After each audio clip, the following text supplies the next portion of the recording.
Dahil ang totoong closure, hindi tungkol sa pag-usapan natin ang closure. Hindi lahat ng kwento may malinaw na ending. May mga tao talagang umaalis ng walang paliwanag.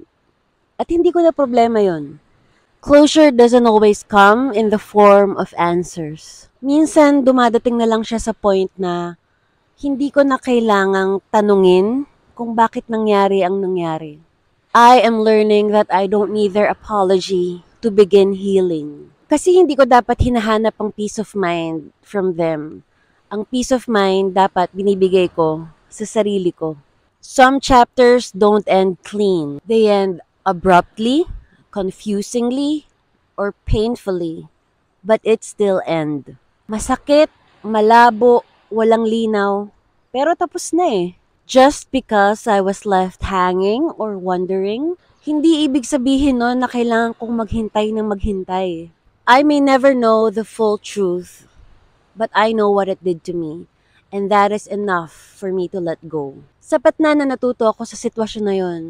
At binago ako nun. What didn't continue wasn't wasted. It was still part of the path that shaped me. Parte pa rin yun ng proseso ng pag-grow ko. I don't need to revisit closed doors to validate that I deserve better. Pag sarado na ang pinto, sarado na. And it may mean na hindi talaga para sa akin yun in the first place. Dahil ang totoong closure, hindi tungkol sa ginawa nila, kundi sa mga bagay na pinipili ko ng wag dalhin. And in letting go, mas nakikilala ko ngayon ang sarili ko.